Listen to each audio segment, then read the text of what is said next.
আপনারা ইলেকশন করেন, হরতাল করেন, এই করেন সেই করেন, আমার কথাটা ছোট ভাই হিসাবে বিশ্বাস করেন। আমি কোন দলের মানুষ না, আমি সবার শুভাকাঙ্ক্ষী। এই বাংলাদেশ ঈসা আলাইহিস সালাম শাসন করবে, এই ভারত ঈসা আলাইহিস সালাম শাসন করবে, এই জেরুজালেম ঈসা আলাইহিস সালাম শাসন করবে, এই আরবের যত কান্ট্রি দেখতেছেন সবগুলো ঈসা আলাইহিস সালাম শাসন করবে।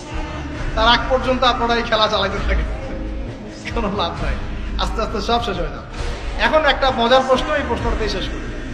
ইমাম মাহদী আবার কখন আসবে? আমরা তো বুঝলাম ইমাম মাহদী আসবেন, তারপরে দাজ্জাল, তারপরে ঈসা আলাইহিস সালাম, তারপরে খেলাফত, এই তো। ইমাম মাহদী আবার কখন? আমাদের বুয়েটের মাহদী বের হয়, পাঞ্জাব থেকে মাহদী বের হয়, হ্যাঁ, বাংলাদেশের ওই কোনায় মাহদী বের হয়, সৌদি আরব থেকে ওই কোনা থেকে মাহদী বের হয় না?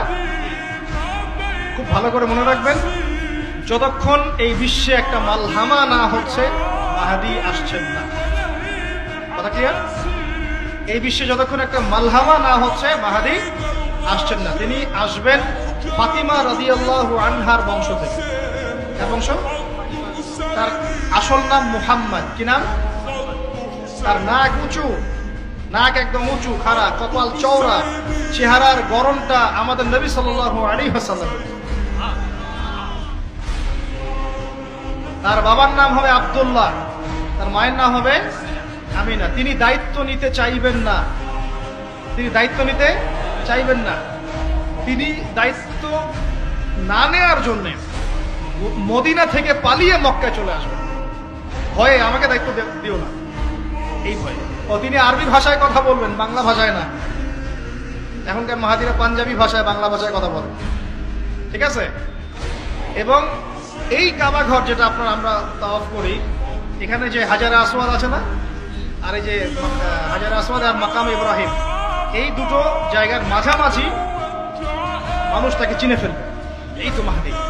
তার হাতে মানুষ বায়াত নেবে 313 জন। কতজন? ওই তালুত বাহিনী তো 313, বদরও 313, এখানেও 313। এবার শুরু হবে আসল খেলা। এবার প্রথমে ওই আরবেরই একটা গোত্র, বনু কালব। কোন গোত্র? এই বনু কালব এই ইমাম মাহদীর বিরুদ্ধে যুদ্ধ করে, আল মাহদী এই যুদ্ধে জয়লাভ করবেন। তারপরে সিরিয়া, শাম থেকে, শাম মানে শুধু সিরিয়াই না, ওই পুরো অঞ্চলটাই শাম, ওখান থেকে একটা দল আসবে এই মাহদীর সাথে যুদ্ধ করার জন্য। আল্লাহ পাক তাদেরকে মক্কা মদিনার মাঝখানে বাইদা নামক জায়গায় বসিয়ে দেবে। কোন জায়গা?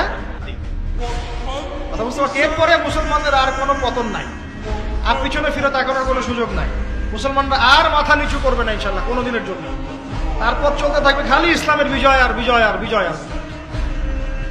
আল্লাহু আকবার। এভাবে চলবে। তবে মাহদী কখন আসবেন? আগে মালহামা, তারপর মাহদী। মালহামা কি তাহলে? এটা হচ্ছে একটা বিশাল যুদ্ধ। এটা কি?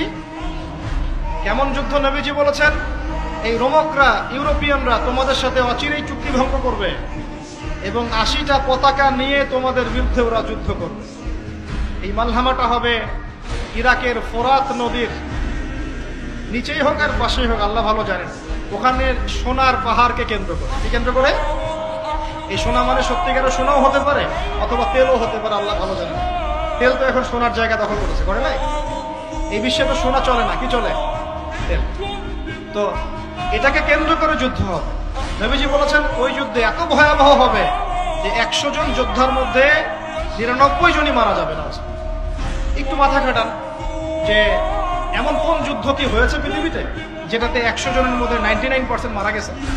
তার মানে এটা হয়নি এখনো।